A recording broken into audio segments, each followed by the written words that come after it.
It's time now for the Fairy Tale Afternoon News on this Sunday afternoon, July 5th, 2015. Good afternoon, everybody. I'm Peter Wiggins. I have top news headlines here at 12:30 p.m. on the Sunday afternoon here, and on our top story at 12:30 p.m. Here is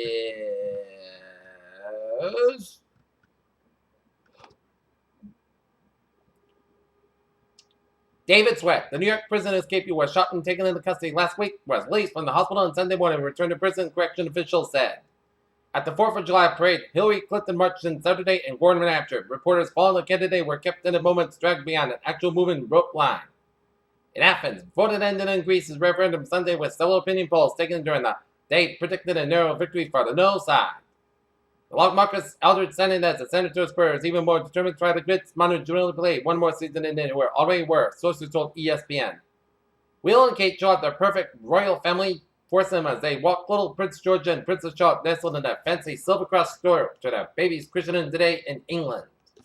In Vienna, U.S. Secretary of State John Kerry said that there are still several difficult issues that need to be resolved if Iran and 6 world powers are to complete a landmark nuclear deal. Coalition forces launched the largest ever airstrike offensive in Syria, killing at least 10 militants and a host of civilians in horror scenes in Assad's de facto capital. A state of emergency has been declared in Tunisia by President Beji Kayed Essebsi as followed last week's jihadist beach massacre in which 38 foreign tourists were killed. When top U.S., European, and Russian officials gathered beneath the gilded chandeliers at a Baroque Vienna palace last month to discuss European security after the Ukraine crisis, the ghosts of history were watching. In Guayaquil, Ecuador, it has been 30 years since Father Francisco Cortez last saw his old friend Jorge Mario Bergoglio, now Pope Francis. In Seaside Heights, New Jersey, a large wave watched the 4th of July fireworks show at a Jersey Shore community as Seaside Heights, New Jersey officials said a large wave unexpectedly ran so far up the shore Saturday night that it soaked all the fireworks set up. Lawmakers in the southern U.S. state of South Carolina will begin debating whether to remove the Civil War era Confederate flag from the grounds of the state capitol. 3 people were killed and 4 people were injured, and 3 people were missing after a pontoon boat carried 10 capsized in the Louisville, Kentucky River Saturday night, the Associated Press reported. In Cal, Maine, a young man who was drinking and celebrating the 4th of July tried to launch a fire off the top of his head, fatally injured himself, authorities said on Sunday. Chinese authorities have ramped up their attempts to restore investor confidence in the country's stumbling stock market, setting the stage for another triple week of trading on the Shanghai and Shenzhen stock exchanges. U.S. reports likely higher than another strong pace in June, a sign that the job market is nearing full health and given a Federal Reserve reason to raise interest rates as early as September. JetBlue is taking advantage of the dawning tensions between the U.S. and Cuba, and a press release on Friday. JetBlue announced today it operated the first charter flight between New York John F. Kennedy Airport and Havana Airport. California water rates rise as cities lose money and droughts. Matt Stoney won Nathan's annual hot dog eating contest on Korean yesterday as defending champion George Chestnut Stoney had 62 hot dogs and buns in 10 minutes, while Chestnut had 60 hot dogs and buns. Donna Douglas, first wife of Kurt Douglas, dead at age 92.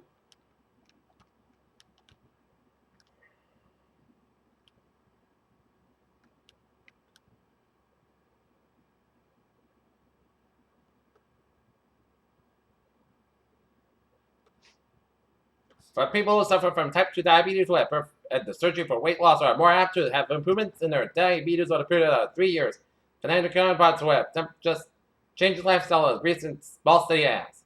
Researchers stimulated financial trading for it in a lab have found that traders' hormone levels in stressful competitive environment are raised, making them invest in more risky assets.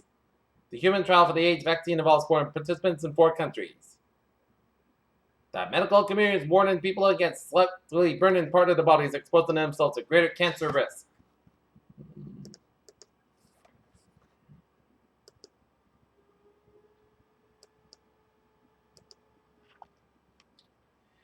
Fair Channel News on 12:34 on this Sunday afternoon here, and it is time now for our sports report here. The Boston Red Sox were after their 3-game weekend series against the Houston Astros this afternoon at 1:35 p.m. at Fenway Park. This year's Women's World Cup Final Soccer Championship match between USA and Japan is the first ever rematch for the women's side of the famed soccer tournament in 2011. David Ortiz is the natural at first base as Red Sox infield coach Brian Bedfield said today, hours before Ortiz made his first start at first base in American League City since 2006. Hedrick Motorsports drivers Dale Earnhardt Jr. and Jeff Gordon and Jimmy Johnson among the drivers who seemingly will welcome more changes in NASCAR's current Sprint Cup rules package. Vancouver, British Columbia, on any other showdown with defending champion Japan in the Women's World Cup final, members of Team USA on Saturday left little doubt about the key differences between this year's team and the old one that went down. Here, channel news times 12:35, and it's time now for a travel report on the Sunday afternoon here. 95 minutes up one side. It is slow for the North Stonington, Connecticut stretch because we got an accident. On 95 minutes up one side, the North Stonington, so expect some delays around that area here. Route 4 on the southbound side, it is slow for Route 102 in Exeter to Route 1 in North Kingstown. 138 in the westbound side, so a little slow before Route 1A in North Kingstown here. 138 on the westbound side, a little slow in the Jamestown area due to an accident here. 24 on the northbound side, also in Tiverton, so expect some delays around in that area here. 95 on the southbound side, it is slow from 295 in Walk all the way out to before Route 4 in East Greenwich here.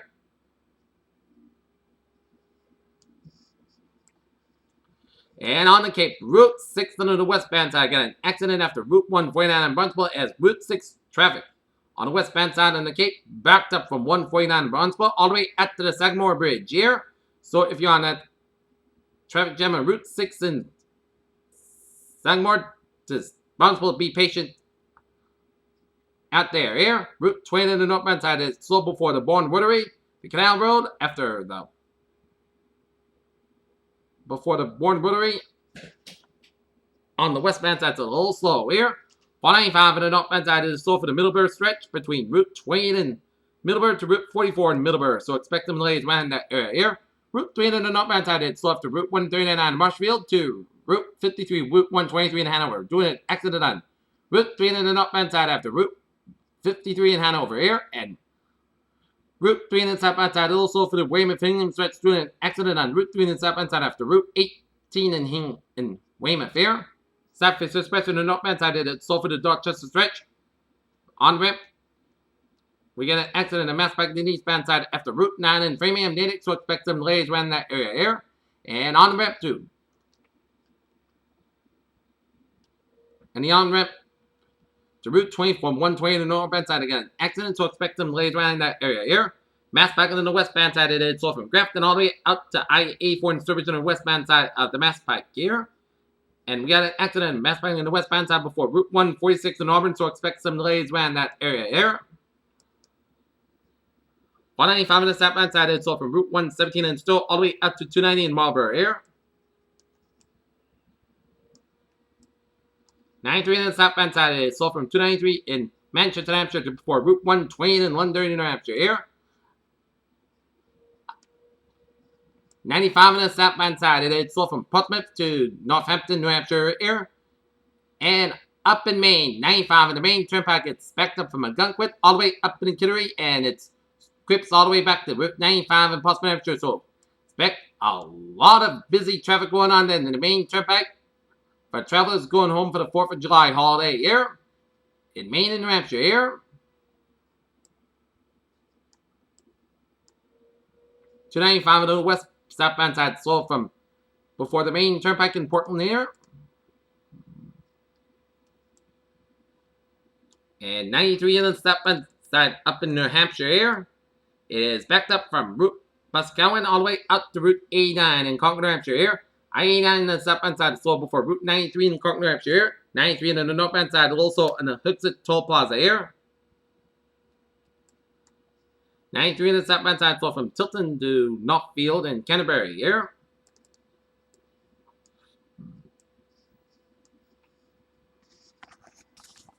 Alright, looking at the MBTA alerts here on this Sunday afternoon here. Still on SL4 experiencing minor delays on the Khmer Rail. It's looking good, and the ferries are smooth sailing here. Hit your channel news time, 12:39. Time now for a weather report on this Sunday afternoon. For this afternoon, most sun skies have at 85 degrees. West wind about 5 to 7 miles an hour here. Tonight, Petrobag up to 3 a.m. Otherwise, most skies about 600 degrees. Light southwest wind. For Monday, Petrobag before 7 a.m. sun skies by 85 degrees. Calm wind becoming southwest wind 6 miles by the afternoon. Monday night, Petrobag after 3 a.m. Petrobag skies low at 62 degrees. Southward about 3 to 6 miles an hour here. For Tuesday, slight tension showers and thunderstorms after 1 p.m. Petrobag before 10 a.m. Petrobag skies about 82 degrees. Southward about 3 to 8 miles an hour. Chest patient is 20%. that Petrovac after 11 p.m. was. Buskaska low at 68 degrees. Wednesday, Chechen showers and thunderstorms afternoon. Petrovac before 9 a.m. was. Buskaska at 85 degrees. Chechen precipitation is 40%. With that, Chechen showers and Buskaska low at 64 degrees. Chechen precipitation is 30%. Thursday, Chechen showers. Buskaska how about 78 degrees. Chechen precipitation is 30%. Thursday, Buskaska low at 61 degrees. Friday, Podcast about 82 about 61 degrees. And for Saturday, Buskaska how about 81 degrees. Not temperature at 12:40 p.m. It's 82 degrees with a humidity of 49%, and it's sunny skies. That's great for the Fairy Tale afternoon news on this Sunday afternoon, July the 5th, 2015. Please have a good afternoon, good party day. I'll see you for an evening report. Have a good day.